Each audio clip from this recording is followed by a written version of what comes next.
حضرت سفیان ثوری رضی اللہ تعالیٰ عنہ فرماتے ہیں لوگ جو ہے گھروں کو کہتے ہیں نا، قاری صاحب کے گھر والے، ظاہر سی بات ہے ان کے بچے بھی ہوں گے، کتنی بڑی آفت آئی ان کے گھر پر، اچانک باپ چلا گیا اور بچے یتیم ہو گئے، گھر کیسے چلے گا، بچیوں کو کون دیکھے گا، گھر والوں کی سوچتے ہیں، صحیح بات ہے، لیکن بزرگوں کا سوچنا کچھ اور ہی تھا۔ حضرت سفیان ثوری ایک جنازے میں تھے اور جنازہ جا رہا تھا، 8 سال کی بچی جنازے کے پیچھے تھی جس کے باپ کا انتقال ہوا تھا، وہ روئی جا رہی تھی، ہمارے گھر پر کتنی بڑی مصیبت آئی، ہمارے باپ چلے گئے۔ حضرت سفیان ثوری نے اس بچی کو دیکھ کر جواب دیا، بیٹی تمہارے گھر پر نہیں، جو تمہارے باپ پر موت والی جو مصیبت آئی ہے اس سے بڑھ کر کبھی کوئی آئی نہیں سکتی۔ موت یہ ایسی آزمائش اور ایسی مصیبت کہ اس سے بڑی کچھ نہیں، تم لوگوں کا کیا، گھر والوں کا، کل پھر کھڑے ہو جاؤ گے، 2 دن کھانا نہیں بنے گا، 3 دن نہیں بنے گا، پھر کھاؤ گے۔ موت انسان کے لیے سب سے بڑی مصائب کی، آزمائش کی ایک ایسی بادشاہ کا نام ہے جس کے متعلق حضرت سفیان ثوری فرماتے ہیں کہ اپنے باپ سے پوچھو کہ کتنی بڑی مصیبت آئی، موت اس کو ہلکے میں مت لو، آسانی پہ مت لو۔ اور جب دفن کر کے آ گئے دوسرے دن، وہ قبرستان گئے تھے، حضرت سفیان قبرستان گئے ہیں اور وہی بچی قبر کے پاس بیٹھی رو رہی ہے اور کیا کہہ رہی تھی اپنے باپ سے کہ ابا جب آپ بیمار تھے تو بچھونے میں بچھا دیتی، اوڑھنے میں لا کے دیتی، آپ کو بھوک لگتی کھانے میں لاتی، دوائیاں میں پلاتی، کل کی رات کیسی گزری آپ کی، کون بستر پوچھا، کون اوڑھنا پوچھا، کون دوائیاں اور کون کھانے پوچھا۔ یہ اپنی بچی کے جذبات تھے جو اپنے باپ سے قبرستان میں قبر کے پاس بیٹھ کر کے وہ یوں مناجات کر رہی اپنے الفاظ سے۔ حضرت سفیان ثوری پیچھے سے سن رہے تھے، انہوں نے کہا بیٹی یہ پوچھ اپنے باپ سے، یہ مت پوچھ کہ بستر کون دیا، اوڑھنا کون دیا، دوائی کون دیا، کھانا کون دیا، یہ دنیا ختم ہو گئی، ان سے اب یہ پوچھ ہم نے جو کفن دیا تھا فرشتوں نے اسے باقی رکھا یا ختم کر دیا، یہ پوچھ ابھی کہ ہم نے نہلا کر کے بھیجا تھا، کہیں اس پر اللہ نے بچھو اور سانپ تو نہیں چھوڑ دی، ہم نے خوشبوئیں لگائی تھی، پیٹ کے پھٹنے کے بعد تعفن اور بدبوئیں تو نہیں پھیل گئی، یہ پوچھ اب مردے سے۔ میرے عزیزو، بعد کی جو منزلیں، حضرت عثمان غنی رضی اللہ تعالیٰ عنہ خلفائے راشدین میں تیسرے نمبر پر، آپ جب قبرستان جاتے تھے اتنا روتے تھے کہ ان کی داڑھی سے آنسوں کے قطرے گرنے لگ جاتے تھے۔ آپ کے غلام وہ کہتے کہ حضرت عثمان غنی سے کہ جب بھی آپ قبرستان کے پاس آتے اتنا کیوں غم کرتے ہیں، اتنا کیوں روتے؟ وہ کہتے کہ یہی ایک منزل ہے جس سے بندہ نکل گیا تو سب میں نکل جائے گا، یہی وہ منزل ہے۔ قبر کو آج لوگوں نے ہلکے میں لیا ہے، اور ممبئی والوں کا کیا ہے، 6 مہینے کے بعد قبریں کھج جاتی ہیں، تمہیں تو اور بڑی عبرت کی بات ہے، دیکھو نکلنے کے بعد کیسی ہڈیاں وہاں نکلتی ہیں۔ وہ وقت کے بڑے بڑے طاقتور سورما لوگ ہیں، بڑے بڑے پیسے والے لوگ ہیں، جو بڑی بڑی گاڑیوں میں گھومنے والے لوگ ہیں، جن کے گھٹنے سے لے کر ٹخنے تک کی ہڈیاں قبروں میں بکھری ملتی ہیں۔ جب جب قبروں سے مٹیاں نکالی جاتی ہیں، کیا آپ نہیں دیکھتے سوکھی کھوپڑیاں باہر آتی ہیں؟ وہ کس کی ہیں؟ وہ بھی اپنے وقت کے بڑے بڑے طاقتور لوگ تھے، عمدہ کپڑے پہننے والے لوگ، عمدہ گھروں میں رہنے والے لوگ، بہت بڑے بڑے محلات میں رہنے والے لوگ بھی تھے، ان کے جسم گلا دیے گئے، سب ختم ہو گیا۔ رسول کریم صلی اللہ تعالیٰ علیہ وسلم نے حضرت ابو ہریرہ کو دکھا کر کے فرمایا تھا، ایک گڑھے کے پاس جہاں مردوں کی بہت ساری ہڈیاں پڑی تھیں، میرے آقا صلی اللہ علیہ وسلم نے فرمایا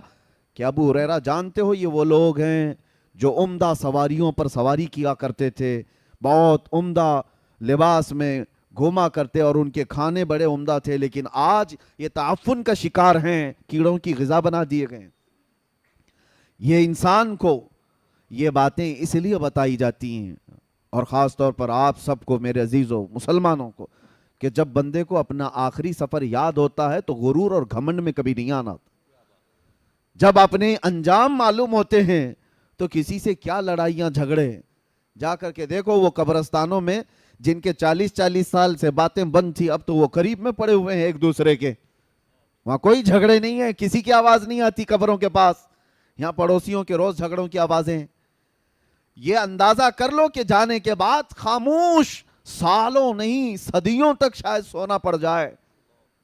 تو یہاں پر ان گھروں میں جو حالات پیدا ہوئے ہیں ہمارے، حیرت کی بات ہے، ہم صفوں میں کھڑے ہوتے ہیں اور باہر جا کر ایک دوسرے کو سلام تک نہیں کرتے، ایک دوسرے کے مصافحے بھی ختم ہیں۔ یہ جو نفرتوں کی دیواریں ہیں، انسان کو اگر اپنا آخری مقام معلوم ہو کہ سب چھوڑ کر کے تو جانا ہے مجھے۔ اور آپ کو بتاؤں، حضرت ابو ہریرہ رضی اللہ تعالیٰ عنہ فرماتے ہیں دنیا کی ایک ایسی چیز ہے جس کو ایکسپلین نہیں کیا جا سکتا، یعنی جنت بتائی جا سکتی ہے کیسی ہے، حدیثوں میں معلوم ہے، حضور صلی اللہ تعالیٰ علیہ وسلم دیکھ کر کے آئے تھے، بتائے میرے آقا نے، جہنم کے مناظر بتائے گئے ہیں کہ کیسے کیسے عذابات ہیں،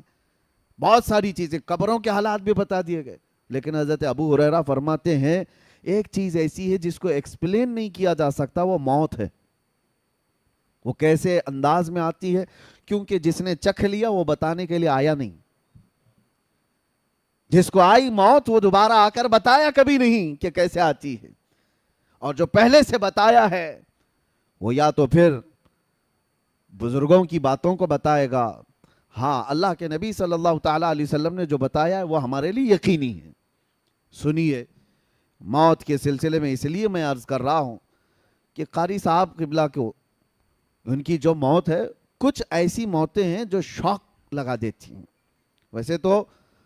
ایک شاعر نے بہت خوب کہا ہے، موت اس کی جس کا کرے زمانہ افسوس، یوں تو یہاں آئے ہیں سبھی مرنے کے لیے۔ آئے تو سب ہیں مرنے کے لیے، لیکن کچھ موتیں ایسی ہیں جو ہلا دیتی ہیں، آدمی کو سوچ و بچار پر مجبور کر دیتی ہیں۔ جوان بندہ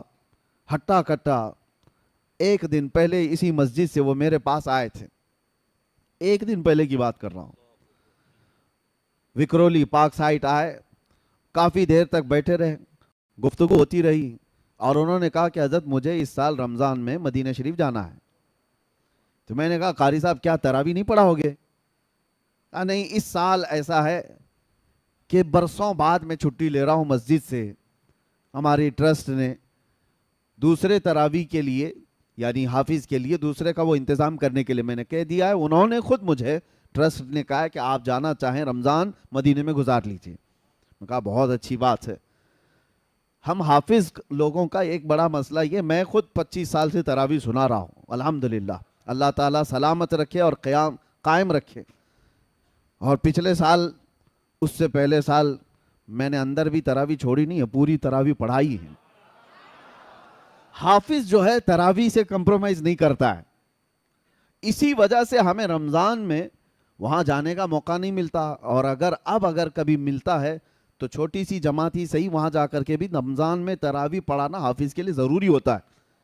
وہ پورے سال کا اس کا ایسا نہیں ہے کہ وہ نذرانے کے لیے پڑھاتا ہے، بلکہ اس کی یادداشت اور اس کے حافظے کے برقرار رکھنے کے لیے بہت ضروری ہے۔ تو ان سے میں نے کہا، انہوں نے کہا کہ برسوں بعد مجھے موقع ملا ہے، میں جانا چاہتا ہوں۔ بہت اچھی بات ہے۔ پھر میرے ساتھ ہمارے وہ ادارے میں آئے، کچھ کام چل رہا تھا، کہا ہمارے پاس پی او پی والے ہیں، لڑکوں کو میں بھیج دیتا ہوں، اور یہ تمام باتیں ہوئی، نکل گئے، اور میں اجمیر شریف کے سفر پر میں پلین میں بیٹھا تھا، اسی وقت فون آیا کہ قاری صاحب کا انتقال ہو گیا۔ یقین نہیں ہوتا، یہ کچھ ایسی خبریں ہوتی ہیں۔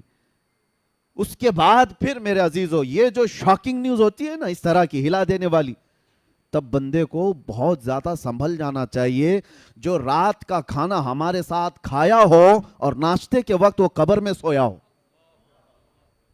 یہ ہے دنیا بدل جاتی ہے، پوری دنیا بدل گئی۔ ایک شام پہلے جو مغرب پڑھایا ہو اور دوسری شام مغرب میں وہ قبرستان میں سویا ہو، پوری دنیا تبدیل ہو جاتی ہے۔ آج ہم یہاں بیٹھے ہیں، ہم میں سے کسی کو نہیں پتا فجر ملنے والی ہے نہیں۔ یہ موت کا معاملہ اللہ تبارک و تعالیٰ نے اس طرح اسی لیے رکھا ہے کہ بندہ غرور و تکبر میں فرعون نہ بنے۔